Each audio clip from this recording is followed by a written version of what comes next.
We're going to talk about Smackdown from January 23rd. Let's get into that. Let me bring up my there we go.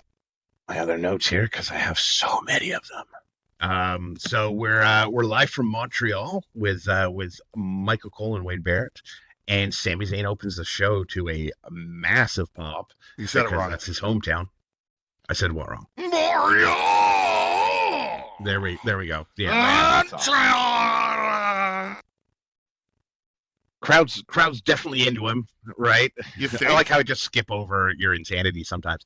And I was keep singing his songs properly, Englishman. That's fair. They keep singing his song after it's done, and then interrupt with an Olay chant as he tries to speak. Oh my god! I was so happy.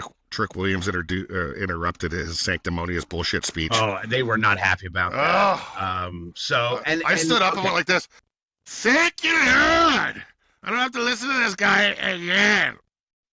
I'm not sure I'm happy about having to listen to Trick Williams, to be honest with you. He had a good match the week before. Mr. 250? Mr. Street Bear? Mr. Double Lemon Pepper Steppers? Mr. Let's Have a Toast? What are you talking about? This guy's main eventing WrestleMania in 5 years, I guarantee it. I don't know, man. He's got this arrogance about him that he's done nothing for it. Right? Like, I hate Gunter, but the dude can put his money where his mouth is. To me, Trick hasn't earned that yet. And I don't like the way he delivers his words. It's like he's reading his words. Yeah, if you have to be a top star, you gotta have a lot of self-worth. Sure. But it comes off as unwarranted, and I know a lot of you come off as unwarranted.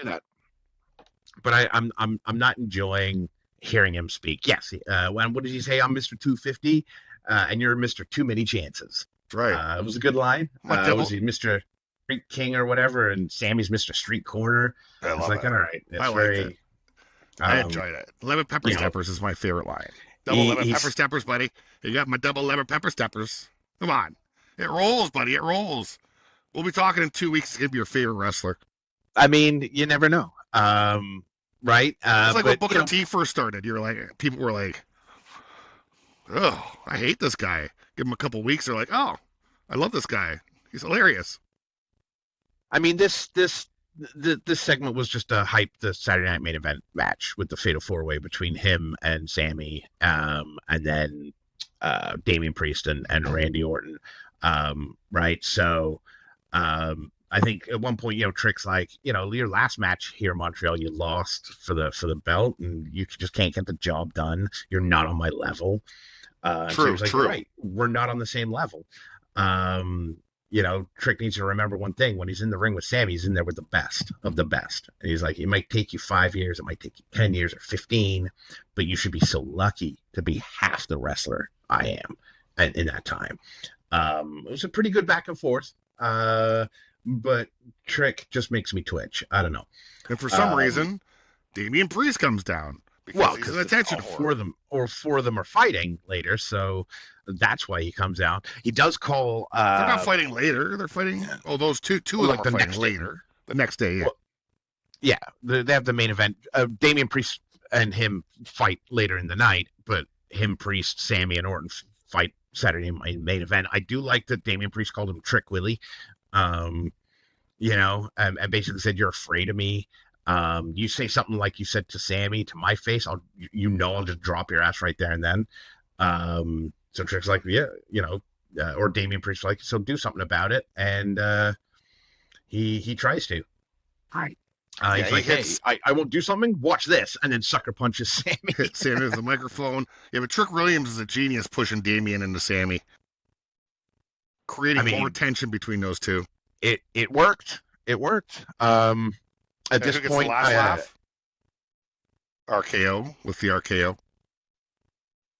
Yeah, I mean, from at the end of the show. Yeah. Oh, was that at the end of the show? All right, that was the end of the show. Yeah, Orton was watching backstage with Kelly, and Cassie's like, "Are you back here so you don't have to get physical before the match?" And Orton's like, "This is the year of Randy Orton. I'm gonna beat everybody, and then I'll beat Drew." Like, it was a really good fired up promo from Randy backstage, but he made a conscious decision and effort not to go out there. He's so thick. He is. He looks like a big hot dog. We did. The skin tone is hot dog. That is a great description. That's what my niece says. She's like, he's got the skin of a hot dog. That's not wrong. It's not wrong. So we did have another backstage with Mello and Dragunov, Ilya Dragunov, having a little friendly chat and, you know, talking about competition and things like that. And then Miz shows up. I agree with Miz. To berate them. What happened to the good old days when everybody hated each other? I love that line. That's a great line. I have that written down. But Mello's like, I like Dragunov because he gave me more of an opportunity than you ever did, Miz. And that brings us to our first match of the night, which is, I guess, not much of an open challenge because we knew it was going to be Carmelo Hayes and Ilya. What's the point of this when he's picking the goddamn people? Running it back again? Yeah, it's not an open challenge. What are we doing here? But it was a lot of Dragunov doing his thing. It was a fairly hard-hitting match, right? Not overly They seem like they like to hurt each other. Start. Yeah. Right, and Ilya's bleeding from his forehead somehow halfway through the match. I have no idea. Is he so like manly that like he just starts wrestling and he starts bleeding immediately because he's just right? He's tensing so much. It's like his head pops like a pimple. Yeah. That's exactly.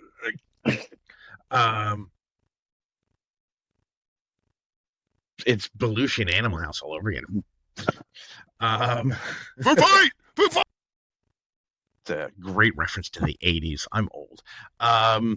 So if any of you kids haven't seen Animal House, it's one of the greatest comedies ever made, and it's the reason we have Step Brothers. It's the reason we have all these ridiculous comedies. Watch it. It's the Sgt. Pepper's of stupid comedies. I hate that I like that. Damn it. So I mean, we picked up. They went to commercial, but we're not in America, so we get to see the action for once, which is nice, because that commercial music on Netflix for Smackdown just makes my ears want to bleed. I have to mute it every time. Whatever. But the end does come with the Miz coming down to interfere and pushes Ilya off the rope, which to me doesn't make sense because he was going to. No, Miz wants to fight Mello.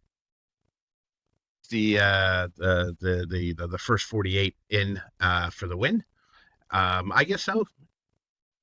It's just mind games by Miz because he's saying he didn't do nothing for him. He's like, well, I won you that match. That's a good point. I didn't think about that, to be honest with you. We do get next this weird. It felt weird. Interview with Michael Cole and Cody Rhodes sitting down, and which barely lasted. You know. It almost feels like Cole, they were trying to make it so Cole was like asking the hard-hitting questions, but they weren't. And Cody's basically just like, hey, I'm focused on getting my belt back. And as soon as Cole brings up Fatu, here comes Fatu. Well, Cole, he interrupts him though, right? He's like, wait a minute, Cody, wait a minute. Let me talk about Fatu tomorrow.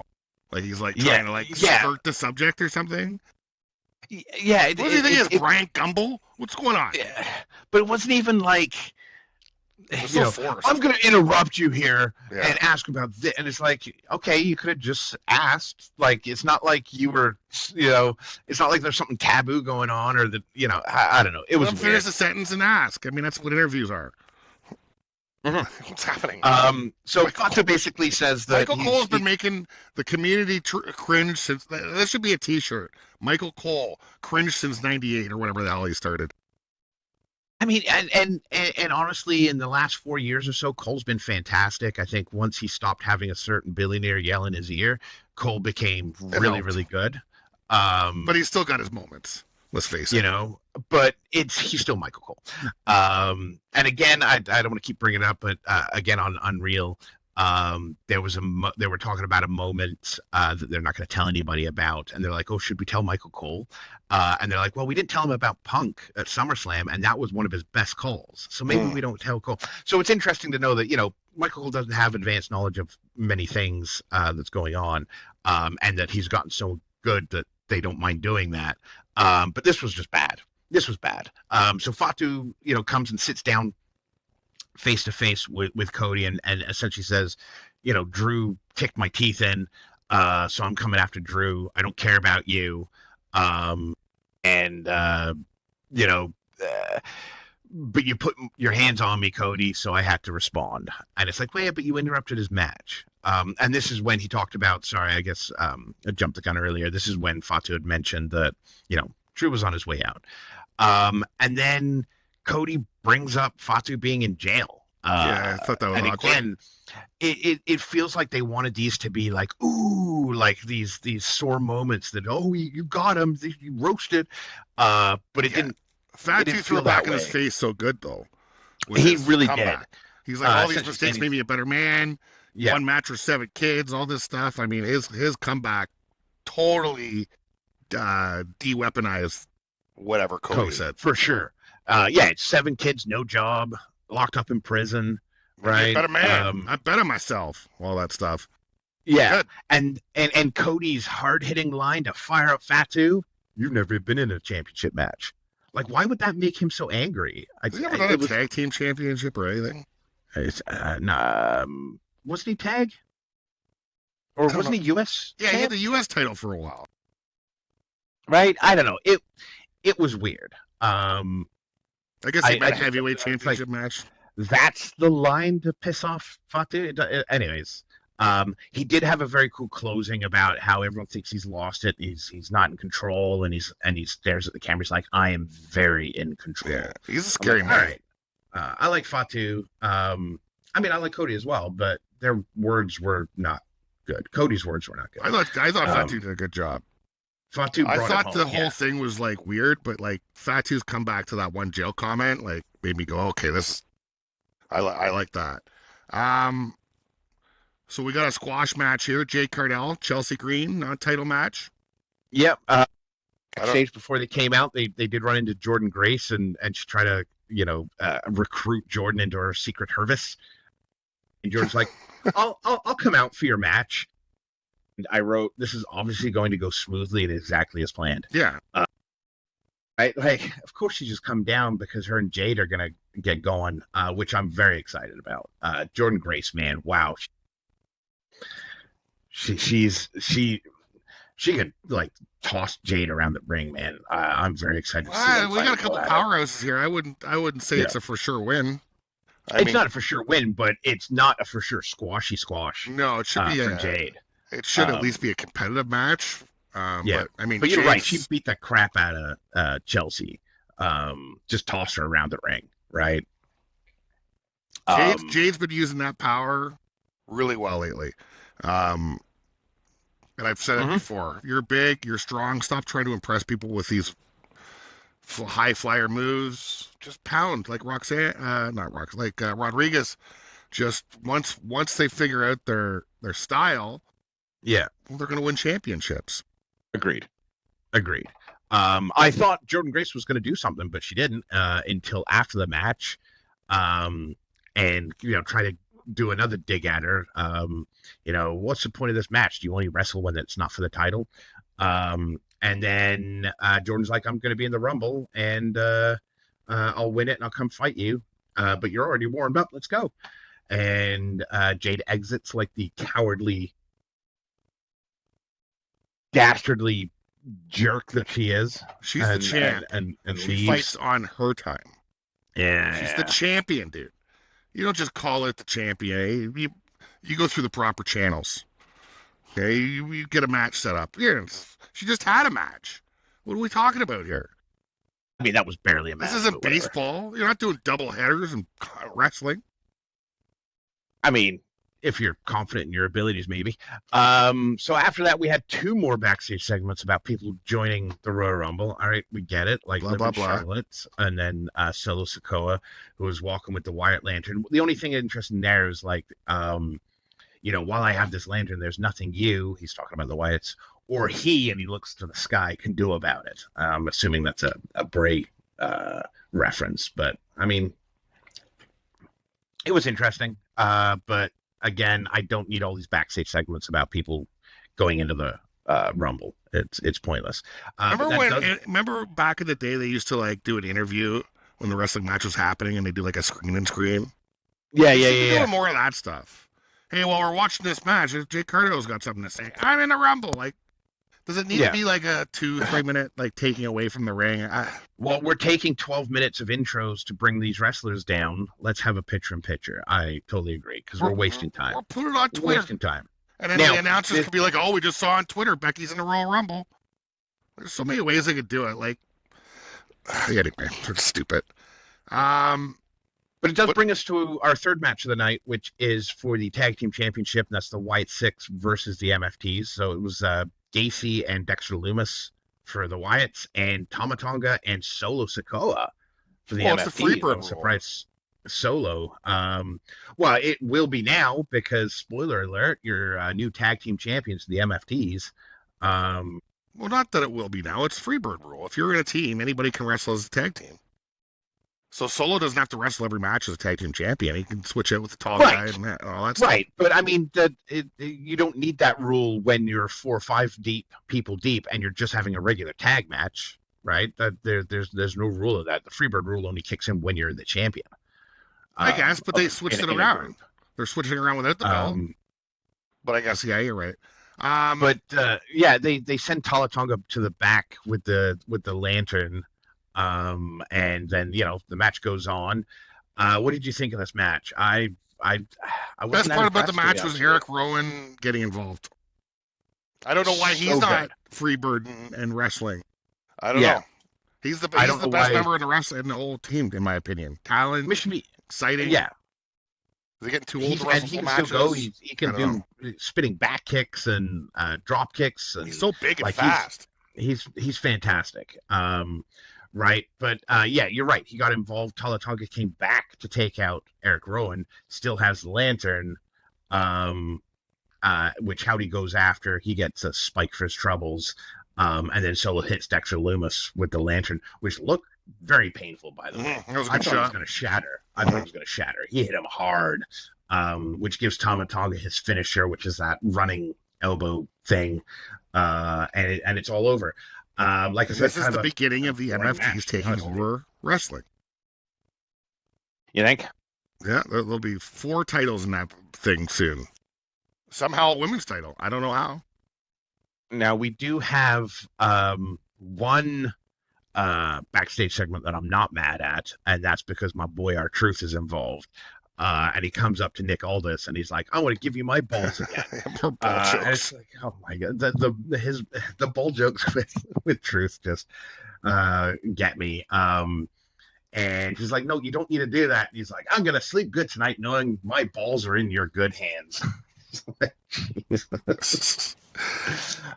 the easiest paycheck in the game, doesn't he? Yeah, right. Him and that the girl in the Wyatt. I mean, she hasn't had a match in like a year.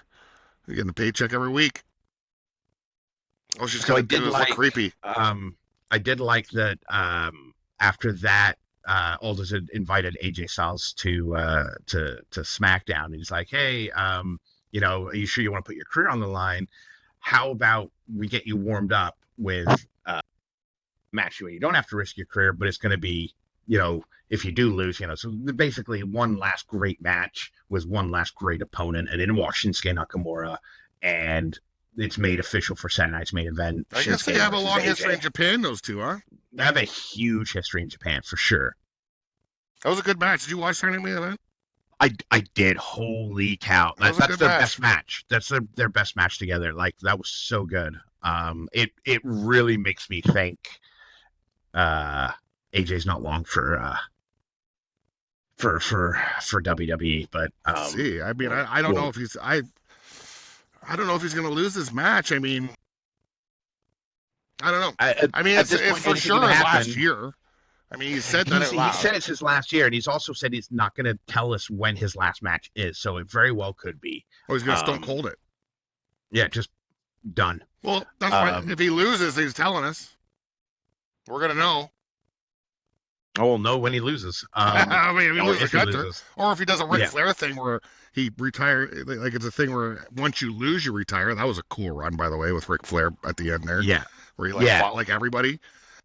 Yeah. I remember that Big Show match he had where he nutshot at Big Show 17 times in the match. This is the best, one of my favorite matches because it was just Ric Flair getting his ass kicked for 15 minutes. Next thing you know, he starts eye poking and nut shots. It's the only news he's doing. He didn't want to lose. It was no rules in that. It was an ECW rule match, right? Because I think Big Show was like an ECW guy at the time. Correct me if I'm wrong, but so like I guess Champ is out. Champ is quit WWE or I did hear he wasn't renewing his contract, so that gives us the fourth match of the night with Nathan Fraser with Axiom. Well, he put a post up on Instagram. Johnny Gargano. Oh, he did? Okay. Yeah, Ciampa thanking the fans for the 10 years. And blah, blah, blah, blah, blah. So I don't know. Maybe we'll see him in AEW. I'm not sure. I don't know. I thought he was, I want to focus on family, but I think that's what they all say before they sign with somebody else. Totally. Just to have, not burn any bridges. But this match was awesome. Gargano and Nathan Fraser. These guys, the pace of this was ridiculous. Nathan Fraser's too fast. If they say Braun Breaker can go 22 miles an hour, how fast is Nathan Fraser going? Yeah, they screwed up by announcing that because now Fraser's doing it faster and they can't say anything about it. So fast. The size difference too, right? Breaker being able to do that at his size is so rather impressive. And at one point, did you see they were running the ropes back and forth like crisscross 20 times? Fraser hits the ropes 20 times. Incredible. And ends it with a drop kick, which I thought was really cool. Also at one point, they're talking about how Gargano and Candice LeRae stole Axiom's mask, and Wade's talking about how, of course he wants it back. He doesn't want people impersonating him. Would you? Aren't you glad they don't sell Michael Cole masks? And Wade's like, if I had a Michael Cole mask, I'd rob a bank. And then it was quiet for a minute. And then Wade goes, oh, Twitter has now spoken. It's just been put on Twitter. They say Michael Cole should also wear a muzzle, not just a mask, but Michael Cole should wear a muzzle. And you can hear Michael Cole laugh. He's like, I wonder who fed you that line. Yeah, that was really funny. They both laughed at that. Anyway, so really, really great match. Nathan Fraser pulls an AJ Styles with his springboard moonsault from the middle rope into a reverse DDT. I've always liked that. It was so hard to pull off. It looked fantastic. I mean, that 450 splash that Nathan missed, though, that changed the complexion of what's going on. That's for sure. That was it. I mean, I'd take the week off work after that one. Dear Lord, he flapjacked to the ground. Like that's a fact. He looked like a wet hot dog. Call back. Slapping down. I loved it. Gargano and Fraser are on the top ropes. I guess, or near the ropes. Axiom came over and put the mask that she had stolen from him on backwards so she can't see. And so she's next to the ropes and she feels that there are people next to her and she cracks who she thought was Nathan Fraser, but she hits Gargano instead, which gives Fraser very the three. Clear high moral ground here for Gargano. I mean, they tricked her into cheating for them. I think she was trying to cheat and just couldn't see who she was hitting. But as Axiom was checking on Fraser after the match, Candice steals the mask again from Axiom. So listen, that's like arresting me for saying I thought he was going to kill somebody. Okay, it's got to happen before there's a charge laid. We don't know what she was going to do. She's just a supportive wife. No, that's like saying, I didn't mean to shoot that guy. I meant to shoot this guy instead. You can't charge me for the murder of this guy. I didn't mean to shoot him. I was trying to shoot somebody else. Well, yeah, if somebody puts the gun in your hand and pulls the trigger for you, that's what they did. So that's their... No one pulled her trigger. She did it all by herself. When you put the mask on backwards and then she thought somebody was attacking her, she is a woman. Right? She's ringside at a wrestling fight. Got to protect herself. She has a manager's license. She has a right to be there. Next thing you know, they're putting masks on her face backwards. That's another HR issue right there. I mean, agree to disagree that Candice is just a dirty cheat. Barry Horowitz. Gargano. Make a call. Gary. Gargano, Johnny Johnny Gargano uses her for that and puts her in harm's way all the time. So I think he's a big fat scumbag. Seems like Fraction has no moral. Either way, that was a fun match. Really fun match to watch. We do get another backstage, just standard Royal Rumble crap with Nia and Lash Legend, whatever.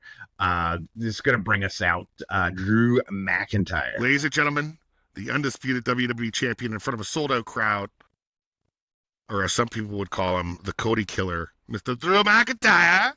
Cody Killer. Interesting. I did laugh when he says, Bonjour, Montreal. Okay, that's all my French, so now I'm going to speak English. Yeah, I'm done now. You know, and I did laugh when he said, did you see that therapy session with Cody and Jacob? And weirdly, Drew's still denying that he took out Fatu. Probably even didn't do it. But how he kicked him in the face. No, but he probably hit. Fatu doesn't know. Well, how do you not know? He can say I didn't see the guy. We can get hit from behind and then get kicked in the face. Right? If you're knocked loopy and you're on the ground, and then he does an Orton kick to him, you wouldn't know. You get that flash, you're out. And Drew is right. If he kicked him in the face, he'd be bragging about it. That is a good point. That is a good point. And you know what? Drew never lies. Also a good point. Thank you. Never. I got nothing on that. I think Drew, you're right. He probably would be happy to brag about it. Leads me to think who the heck took out Fatu, and maybe it was Cody. Right. I doubt it. I was just trying to feed your insanity of how Drew is a good person. We're gonna get Homelander Cody real soon. I don't know about that. We'll see. But I do think Drew made a very strategic mistake in bringing up Sami Zayn's kid. And as we know, Sami Zayn did win the 4-way match. Yep. At Saturday Night's Main Event. Another great match. Fired up Sami? I think that. I mean, there's. I think this is later, and we can just talk about it now. But there's a segment where Sami's talking to somebody. It was Damien or whatever, right? And he's like, I got something else I got to take care of. And he walks slowly over to Drew to slap him in the face.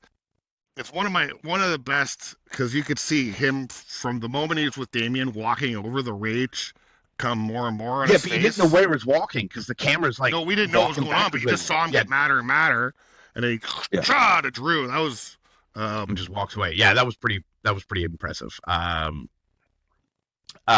So I did like, again, Drew is just an angry dick, but I will say he did have a couple of good words. He's like, ooh, the fatal 4-way, I'm not worried at all. We got Trick the Rookie and Damian Priest, who he basically said he wasted a year on.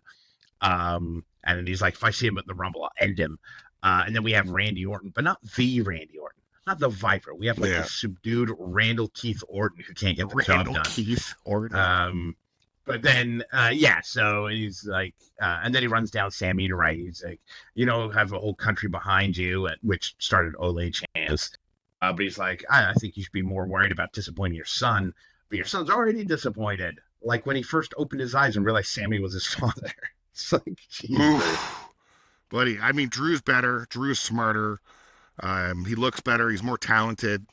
But, man, you get the motivation of dissing someone's kid. Yeah. But, yeah, no, you're out for blood. A desperate man can win on any given day. And he's a sanctimonious son of a bitch. I hate hearing him talk. He's probably one of the worst humans in the world, but he's a great wrestler and a good father, I'm assuming. So you got to watch yourself. Was that we had compliment sandwich? Barely. So it was an open face. Yeah, it was definitely an open face. It essentially ends with Drew saying, "Hey, the message is simple. Doesn't matter who I face at the Rumble. Good luck. You're gonna need it." We have another backstage thing with Trick and Dragon Lee. Whatever. We do also have that video recap of Kit Wilson blasting Matt Cardona the week before. And Kit is essentially, I'm here to remove all the toxic masculinity. Matt Cardona interrupts, and Kit's like, look at your perfectly manicured beard and your chiseled jaw and those large shoulders. And Cardona's like busting again. He's trying not to laugh, obviously, but he can't help it. He's got, Cardona's laughing at him, and he's like, it sounds like you're complimenting me. Yeah. You want to do any more talking? Let's do it in the ring. And Kit looks at Kathy Kelly. He's like, men. And it's Kathy Kelly's like, what? This anti-masculinity, toxic masculinity thing. I don't know how long it can go for, but right now it's pretty damn funny. Really funny. Those pearls are incredible, dude. The pearl necklace is one of the most incredible things I've seen since the spinner belt. It's incredible. It's great that they're getting away with it. Because you get to call it what it is. That's a pearl necklace. So match number 5, we're already one extra match from Raw, and we're going to get another one too. So much more wrestling. Yes. It's now they've extended it. We're getting some longer matches, kind of like the Carmella Dragon match was like 2 commercial breaks or something. Yeah, it was maybe long. 3 commercial breaks. So we had Charlotte and Alexa versus Julia and Kiana James versus Nia Jax and Lash Legend. When did Nia dye her hair black? I don't think I like it, but it was jarring almost. She's trying to match up. She is. And you know what? I always appreciate when tag teams try and match. They're trying to actually look like a team. I do appreciate it. This is a good match.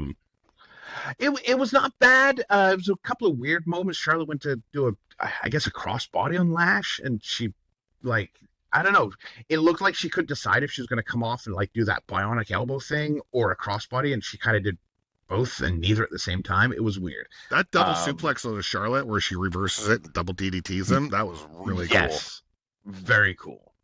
And they had a nice moment with we used to call it the Tower of Doom or Tower of Terror, right? When you have 2 people on the turnbuckle. Kiana James. But yeah, so Kiana James sneaks in to give a power bomb to Jax, but she had Charlotte in the position for Samoan draw. So Samoan draw power bomb off the top rope. Is it an avalanche? Very cool. I'm not. No, it was middle. It was the middle rope. Well, so it's just like a thunderstorm. I was trying to think of a slightly shittier weather format, but you got that's perfect. Is it flurries? Is it just flurries inside? Light flurry, Samoan drop. I think this match was Kiana James's coming out party. I just think it's like the first time we've seen her wrestle for more than half a minute and get in some offense. Incredibly impressive. And Charlotte breaking up a pin allows Kiana to sneak in and get her own pin for 3. So, she really was aggressive in this match. So was she was more aggressive than Julia. And did anybody think those two were going to win? No. Like, no, I can't believe those two. To me, it was obviously either Charlotte and Alexa or Lash and Nia, and completely wrong. But I think the problem here is they definitely underestimated that team because they haven't seen her. Right? We got Julia, who they probably didn't she's very talented and everybody knows. But Kiana's just been this representative. And that next thing you know, she's in the match. She's probably performed the best out of anybody in that match, which I was surprised by because I was getting sick of her. Yeah. Why is she there? It was my thinking for like weeks. And maybe it's because everyone says how good Julia is, but I haven't been that impressed with her either. So this was better than I thought it was going to be. It was a pleasant surprise at how good that match was, for sure. I mean, Alexa Bliss trying to hit the her finisher and getting that boot to the face by Lash Legend was, Alexa Bliss has got tough. She's the smallest woman in there. Lash Legend's leg is like the size of her. She's just that Lash Legend. I'd like to see Lash get Cardell. I mean, that's got to be where it's going. Yeah, for sure. She's a beast. She's a future champion. She's incredible and she's good. Yeah, her, Cargill, and Jordan Grace are this wave of bigger wrestler first, almost, right, with the power moves like power first, which I really like. So yeah, Julia and Kiana win there. Now the number 1 contenders for the women's tag title. That's when we get our backstage with Sammy, right, talking to Damian Priest and slap thing. Hey, I'm sorry. When's this title match take place? Is it Royal Rumble? I don't know. I don't think. I don't remember because it didn't happen starting the main event, so I don't know. No. Maybe it's just their number one contenders. Yeah, I don't know. Damian Priest is basically telling Sam to stay out of his match tonight, and Sam's like, or what? And Priest is like, you know exactly what. And Sammy was basically, you're not my mom. You don't get to tell me what to do. Anyway, so and like you mentioned before, he's like, I got something to take care of. Walks down, gives Drew a big slap, walks away. I laughed. I thought it was great. I thought that was one of the best segments. Not the Damian part, but when he stops and walks over. Yeah. That was an incredible. Yeah, it was intense. It got your attention. Yeah. You're like, what's he doing? Like, you had no idea. Just the intensity on his face changing, like, it was well done. Yeah. Yeah. And then the last piece of backstage is, Julian and Kiana, again, same old tired crap. Hey, we're going to be in the Rumble and one of us will win and one of us will be a champion. Whatever. I didn't even note half of these things. I'm glad you did. Yeah, well, I mean, I feel like I shouldn't. It is some of the stuff we can skip next time, maybe. I don't know. Whatever. We do finally get the main event, Damian Priest versus Trick Williams. Match number 6, by the way, Monday Night Raw. Pay attention. Double the matches, double the length of the matches, too. I'm not happy about this next sentence I typed, which was, I tried to enjoy the match, but my daughter mentioned Trick's bulge, and now I can't watch this match. Trick's shorts are tight, is all I'm saying. He's got a big dick on him, probably. It's upsetting. His shorts are upsettingly tight. And this was more of a big man match, even though Trick is, fairly athletic. He had a great match last week. I will admit that. This was a much slower paced match. This was Damian Priest's match. Yeah. Yeah. It was good to see two big men slapping each other around, though. It was, and I will give you Trick Williams can play the big man. He can also play the athletic guy, right? And now I've seen 2 very different matches from him. Sammy does come down at some point. Attention whore, sanctimonious son of a bitch, Sami Zayn comes down to the ring just to. And again, I would like to see his manager's license. I don't know if he's allowed down there. I mean, they're not really following these manager licenses. What's the point of a manager? I've heard that thing costs like $150,000. What's the point? What are we giving these out for? It's a good question. It is a good question. Thank you. I think your pricing might be off, but excuse me. So excuse me. Excuse me. You heard me. So at one point, Priest is bleeding from the mouth pretty good. I don't know. These guys were smacking each other pretty hard. They're hitting potatoes. They got some potatoes in there. Yeah. They end up fighting to the outside. I know Trick gets in Sammy's face after tossing Damian into the steps. Nothing really comes of it. And Trick and Priest are back in the ring. And I wrote wrestling at half speed. And as soon as I wrote that, Michael Cole says, "Is this the pace Trick Williams wants to wrestle at?" And Wade's like, "Normally I'd say no, but maybe." Like, well, that's the genius of Trick Williams, is he can mold his style to the opponent he's wrestling. Okay, that's one way to look at it. Sure. I just thought it was interesting that I was watching it going, why does it feel like everyone's at half speed? And as soon as I say that, Michael Cole essentially says the same thing. You say that when you're talking a Randy Orton match? No. Randy Orton takes his time. And I think Trick wanted to take his time a little bit against this big man. I mean, you're doing high flyer moves against the guy the same size as you. Can be risky. You get caught. So he's being careful. Sure. Big match for Trick. This is probably Trick's biggest match in WWE. Sure. It still felt your voice went high pitch. I didn't like it. Sure. Eventually Trick does toss Damian Priest into Sammy on the outside, and obviously that's just not great. So once Sammy gets back up and they're back in the ring, he charges the ring, charges a Trick, and the DQ is in effect. Again, this is why we have manager licenses, because we want to keep these people away from the matches, because he, again, interferes. Mr. Again, sanctimonious Sami Zayn interfering in a match. He's always talking about how good he is. He's always the top of the mountain. He's always the moral high ground. He's cheating.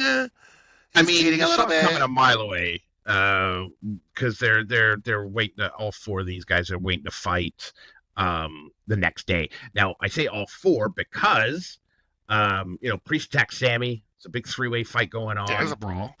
Priest takes out Sammy and Trick hits his trick shot knee on Priest, and he goes to stand tall for the end of the show, and then RKO out of nowhere on Trick. Oh my god! He gets the last laugh. But they've done it a few times now where like someone's looking at the camera and all of a sudden Orton just kind of pops up in the background. like Freddy Krueger? Or Jason? Exactly. He's a horror villain. He's Freddy, he's Jason. He's just all of a sudden just bing, kind of pops up out of nowhere right They did that with Sheamus a couple months ago where they threw him over the outside ring thing, barrier. And the guy's standing there like looking out and you see him come up. And he does the whatever that thing's called. Yeah, the 10 beats. I like that. I enjoy the sneakiness of it. It's great. He also RKO's Mr. Sanctimonious son of a bitch who started all this. He also gets an RKO on Sammy as well. So, and that's how we end the show. And not a terrible show at all. I was really happy to see 6 matches, a couple of really good ones. I understand building to the Rumble, but we're a week away. We should have already done this. I'm tired of people throwing their name in the hat, unless you're R-Truth and you have 3 or 4 ball jokes. They got a real bad habit of this lately, though. Like this last minute stuff. They did that with Survivor Series where they weren't talking about it for 2 weeks before, until like 2 weeks before. Everyone else can piss off. Like let's start building things properly here, folks. Is there too many PLEs where they can't? Like when you have a PLE every 2 weeks, how do you build? Yeah, and recently there was an interview with Triple H again, and you could almost tell, like he gave the corporate answer, but you could almost tell he's not happy about it. He's like, business requirements and business needs say I've got to do these, builds and 2 weeks apart. And like we had a Raw, a Smackdown, a Saturday Night's Main Event, and Evolution in 1 week. Like that's very difficult to juggle. Well, the same with you got a Smackdown, you got a Raw, you got a Saturday Night's Main Event, Royal Rumble next week too. Like it's like, how do you do it? Like they should have been talking about the Royal Rumble in December. And I think there's some, and I could be wrong, but I think there's some implications of, him not being thrilled with the business decisions. He's not part of the business decisions, right? That's the TKO folks who own the company, who request certain events and things like that. So I don't know. How about the rumors of Elon Musk buying WWE? I heard that recently. That's insane. Why would TKO sell it so fast? Because it's already worth double they bought it for. I think they could sell it for 15-20 mil. I'm hearing. They bought it for 9. Much. I'm hearing a 15 to 18 bill price tag because the Saudis apparently. Again, this is a Facebook post too, though. Like I didn't look into it. I don't know, but he can afford it. Like freaking Elon Musk can spend $20 billion. That's like us losing a 20. Yeah. If I was Elon Musk, I'd buy it. I'm a fan, mind you, but. Man, imagine Elon Musk in the ring. It just blows my mind. I talk about stupid smart people all the time. I mean, he's like the poster child for it. Idiot geniuses. Yeah. I got a couple of them. I know a couple of them personally, but I won't get into that. All right, well, that's the end. If we're going to call it a winner, SmackDown was the better show. If we're going to compare shows, SmackDown was absolutely the better show. Raw had the match of the week, in my opinion, which would have been Punk, Finn Balor. That was the best match. With closely followed by the triple threat on Raw, or the 6-man tag on Raw with the Vision and the Dragons, Dragon Lee, Penta, and Rey Mysterio. Now this MFT Wyatts, are they? That's not done, right? Like they have so many tag teams, but they only have 2 people fighting for the belt. Yeah, it's getting annoying. They need to. I liked it better when it was chaotic and they had like 9 tag teams fighting for it. But that's. It was so good. Remember last year when they were joking about, they were doing the whiteboard and this tag over here and this tag over here. They had so Street Profits, Motor City Machine Guns. Like, where did they go? They still have these guys, now. So I'm just wondering why they're not getting involved. Yeah, I know. I think that might be hopefully the next step. But how about a tag team Royal Rumble? Do we have enough tag teams? How about a 50? God, yeah. How about a 20 team tag team Royal Rumble? And if your partner gets thrown out, you're out too. It'd be fun. I like that. That's how they used to do the tag team battle royals. Get on the X Twitter's machine and start writing to Hunter. And they can even do it on Smack, like do it like the night before. Call him Paul. He likes that. Call him Paul. I heard he likes lots of stuff, but I don't know. Okay. All right. Anything else? No, I think we covered it. That was fun. That was good. Cool. Welcome back, everybody. I don't know if I'm going to split this into two because it's a long episode, but we'll see. Like and subscribe. KayFabe Wrestling Talk, where you come to hear how wrestling should be talked about. Oh, and you mentioned Unreal earlier. I haven't seen that yet because it's fake, right? Like they're just trying to convince us wrestling. Maybe. That's like the thing, right? Maybe. Because they don't have to pay. They don't have to pay for insurance. They don't have to pay all these things if we all think wrestling's fake. So they always put out these conspiracy shows to make it look like there's something going on behind the scenes. And I'm not fooled, dude. You can go even deeper and say it's fake about the fake that's fake. And that's a legit statement. I think no matter what you see on Raw and SmackDown, you're seeing what they want us to see. And I think that probably is the same with Unreal. And that's why Drew McIntyre is such a genius, because he's literally the only one that tells the truth. And talking about all the conspiracies, I'm just saying. We'll see how that pans out. Just all right, and I will eat my words. Listen, if it turns out that somebody else attacked Fatu. I'm not saying. I'm just saying. I'm not saying you're not saying. Just saying, but I am just saying. You know what I'm saying? It is what it is. I'm just saying. But I'm not saying. I'm saying. Just saying. Like and subscribe. KayFabe Wrestling Talk. Let's go.